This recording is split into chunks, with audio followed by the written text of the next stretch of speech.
3 मंत्री दिल्ली की कांग्रेस सरकार ने मेरे खिलाफ परमानेंट बिठा रखे हैं।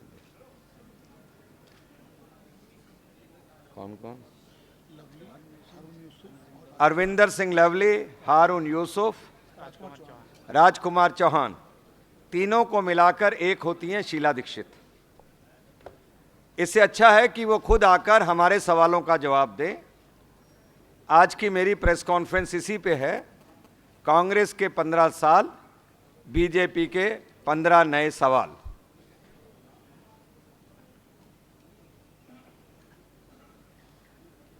दिल्ली में विकास नहीं, विनाश हुआ है।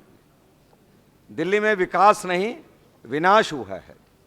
और वो इन 15 सवाल में तथ्यों के आधार पर मैं आप सब लोगों को बता सकता हूं। The chief minister Sheila Dikshit is a disaster for Delhi. Half of the population of Delhi lives in slums without any basic facilities. अभी मैंने आज अखबारों के अंदर पढ़ा किसी में कि दिल्ली में हर रोज एक व्यक्ति बेरोजगारी के कारण मरता है। दिल्ली में हर रोज एक व्यक्ति बेरोजगारी के कारण मरता है। और मीडिया की रिपोर्ट है कि हर 2 घंटे में या तो किसी महिला का रेप होता है या मोलेस्टेशन होती है। यह कांग्रेस की 15 सरकार की दिल्ली को देन है। यह विकास नहीं तो यह विनाश नहीं तो और क्या है। आधी से जनता ज्यादा स्लम्स के अंदर रहती है और वहां शौचालय नहीं है। ये मेरी रिपोर्ट्स नहीं है, ये अलग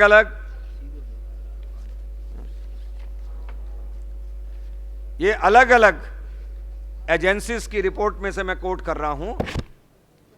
इसी तरीके से दिल्ली के अस्पतालों में हर साल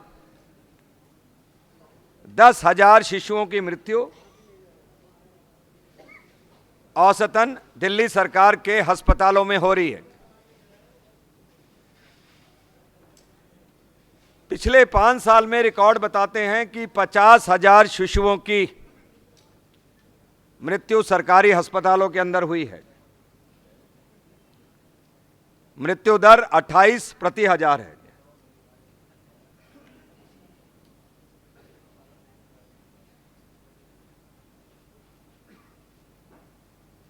साइंस एंड टेक्नोलॉजी की एक रिपोर्ट के अनुसार Delhi high health risk zone में आता है और पिछले 10 सालों में प्रदूषण का स्तर 21% बढ़ गया है। कॉमनवेल्थ गेम्स में मैं चाहता हूं कि एक बार ऑडिट होना चाहिए इस बात का कि जो 30,000 करोड़ रुपया से ज्यादा दिल्ली ने सीधे सीधे खर्च किया था, उन सड़कों का क्या हाल है, उन नियो साइंस होर्डिंग्स का क्या हाल है, यह दिल्ली की सरकार बताए। मित्रों, यमुना की सफाई के लिए पहले ही हमने बताया है कि अभी 2072 करोड़ रुपए खर्च हुए और कुल 6500 करोड़ रुपए यमुना के पानी में जा चुके हैं।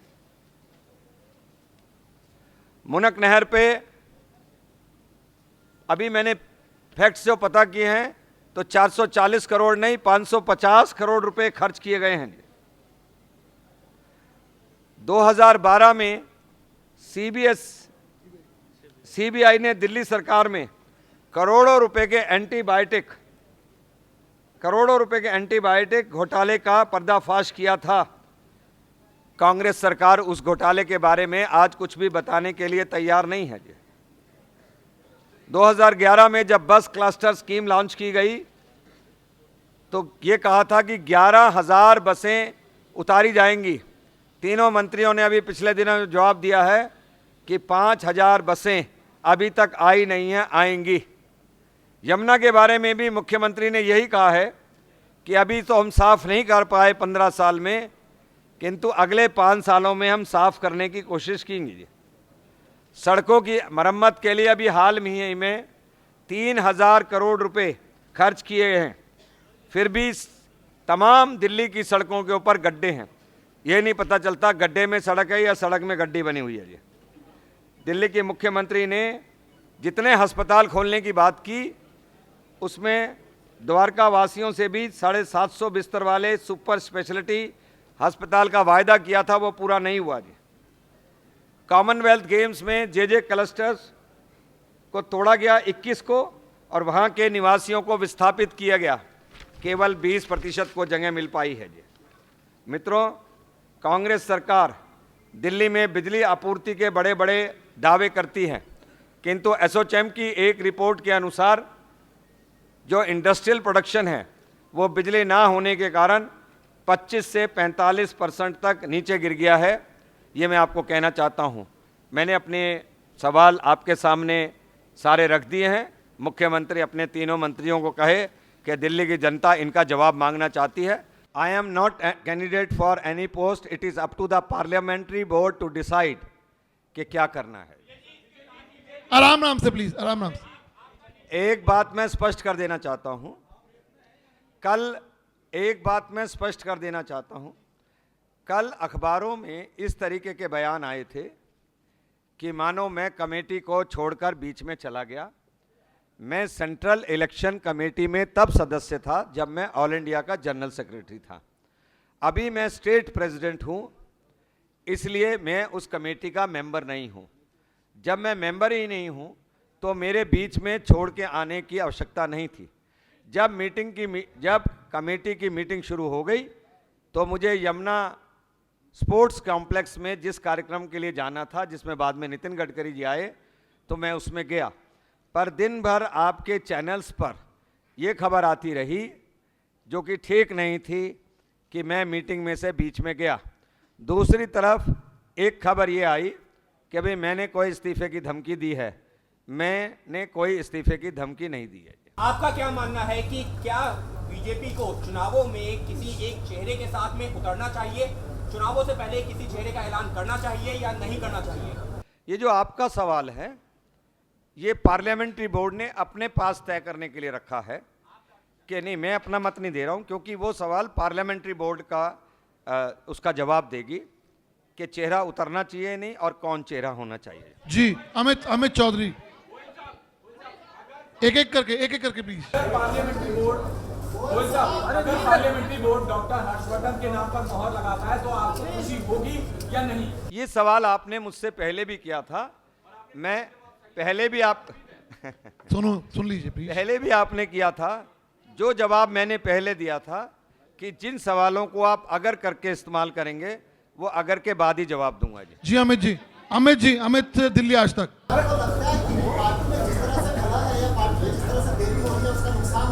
हाँ मुझे लगता है इस बात के लिए मुझे लगता है इस बात के लिए कि हमें चुनावों के अंदर सभी चीजें जल्द से जल्द तय करनी लेनी चाहिए, चाहे वो विधानसभा के सदस्यों की टिकटें भी हों। पूनम जी,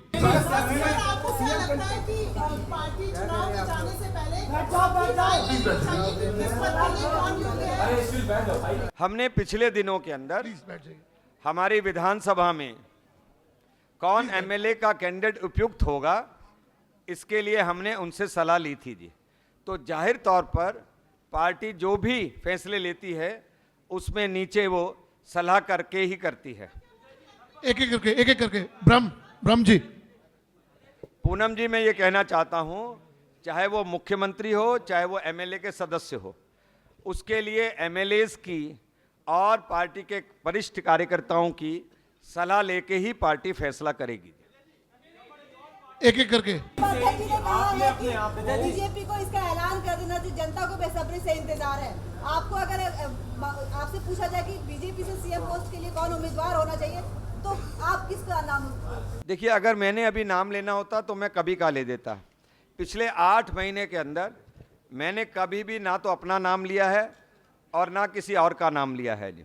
तो इसलिए ये पार्लियामेंट्री बोर्ड तय करेगा कि कौन होगा, कब होगा, कैसे होगा।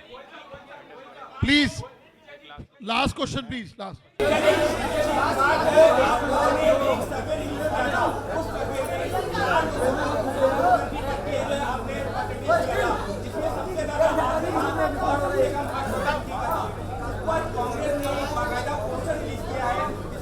आया है कि चार लोग उसी की तरफ दौड़ रहे हैं, मुख्यमंत्री की तरफ। तो क्या बीजेपी में हर कोई उसी की तरफ दौड़ रहा है? देखिए, जो आप प्रश्न कर रहे हैं, 4 होने भी कोई बुरे नहीं हैं, क्योंकि जहां जितने योग्य लोग होंगे उतने ही लोग होंगे। बहुत बहुत धन्यवाद। धन्यवाद।